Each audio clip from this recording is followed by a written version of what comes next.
The false consensus effect thrives in interest groups and political factions that consistently overrate the population of their causes. An obvious example is global warming. However critical you consider the issue to be, you probably believe that the majority of people share your opinion. Similarly, if politicians are confident of election, it's not just blind optimism. They cannot help overestimating their popularity. Artists are even worse off. In 99% of new projects, they expect to achieve more success than ever before.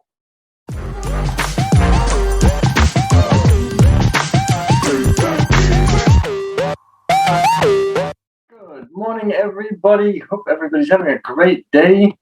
It is raining, but I had a great swim just before the lightning and the thunder hit yesterday, which was so much fun.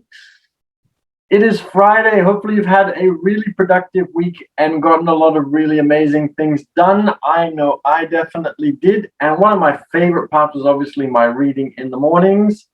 So Rich Dad, Poor Dad, that's always the book that we were planning to read, but we never got around to it. I only have the Chinese copy. I am learning Chinese. However, I know that you probably don't speak Chinese. So instead, we've been reading another really great book. And this one is called The Art of Thinking Clearly. And we have Mladen, who is joining us on Zoom. And welcome if you are joining us from BIGO. And it is great having you all. And I'm going to get started on the reading. We are up to chapter 77. The Myth of Like-Mindedness, False Consensus Effect is the subtitle. And we'll get into it so that you can go out and achieve your last steps towards your goals for the week. Some of you might work some of the weekend, but it's good to be able to rest and relax if you've got yourself a business or a job that you don't have to. So that would always be good as well. So let's get into the myth of like-mindedness, false consensus effect, so that you can get into your day and achieve some amazing things. And reading is a great way to start the day, and I love reading for you. So welcome, and I'm glad you're here. And Ricky Gervais, I don't know if it's the real Ricky Gervais, but if it is, that would be amazing, is asking when do we usually start broadcasting. So Sydney time, 8 a.m. So you can use a translator, a time zone translator, to be able to calculate the time depending on where you are in the world. So Sydney time, 8 a.m. We are going to read a part of a book, and we'll talk some commentary, and you can leave your ideas as well. And I'll tell you later on how you can join my YouTube channel and how you can get in touch on Instagram in order to be able to, find out more. But let's get into the myth of like-mindedness. Here we go.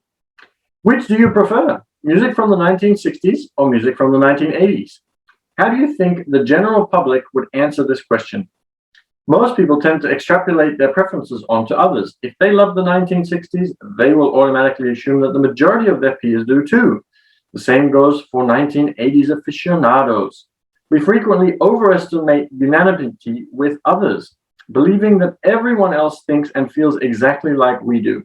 This fallacy is called the false consensus effect. I think I figured this one out quite young. I thought that everybody, and then I looked around and I'm like, nope, absolutely not. Stanford psychologist Lee Ross hit upon this in 1977.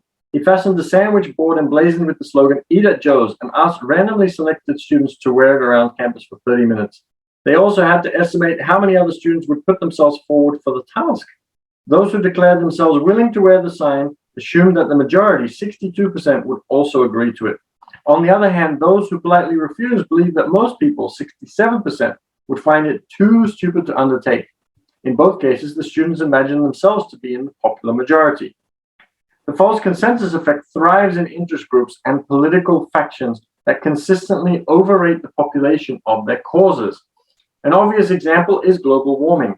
However critical you consider the issue to be, you probably believe that the majority of people share your opinion. Similarly, if politicians are confident of election, it's not just blind optimism. They cannot help overestimating their popularity. Artists are even worse off. In 99% of new projects, they expect to achieve more success than ever before. A personal example. I was completely convinced that my novel, Massimo Marini, I didn't know that Rolf wrote novels. I'll have to look into that. would be a resounding success. It was at least as good as my previous books, I thought, and those had done very well. But the public was of a different opinion, and I was proven wrong. False consensus effect. Of course, the business world is equally prone to such false conclusions.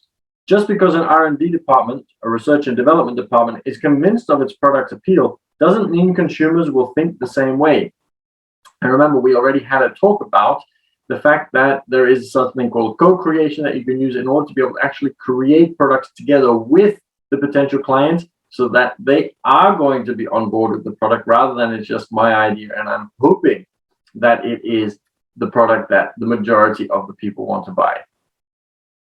Inventors fall in love with their product's sophisticated features and mistakenly believe that those will bowl customers over as well. The false consensus effect is fascinating for yet another reason. If people do not share our opinions, we categorize them as abnormal. Ross's experiment also corroborated this. The students who wore the sandwich board considered those who refused to be stuck up and humorless, whereas the other camp saw the sign wearers as idiots and attention seekers. It's good to remember that we are just all different and we don't have to worry about things like this, but unfortunately, it's just one of those automatic things. But if you can detach yourself a little bit from it, that's a really good thing. Perhaps you remember the fallacy of social proof from an earlier chapter, the notion that an idea is better the more people believe in it. Is the false consensus effect identical? No, social proof is an evolutionary survival strategy. Following the crowd has saved our butts more often in the past 100,000 years than striking out on our own. With the false consensus effect, no outside influences are involved. Despite this, it still has a social function, which is why evolution didn't eliminate it. Our brain is not built to recognize the truth. Instead, its goal is to leave behind as many offspring as possible. Whoever seemed courageous and convincing, thanks to the false consensus effect, created a positive impression, attracted a disproportionate amount of resources, and thus increased their chances of passing on their genes to future generations. Doubters were less sexy. In conclusion, assume that your worldview is not borne by the public. More than that, do not assume that those who think differently are idiots. Before you distrust them, question your own assumptions.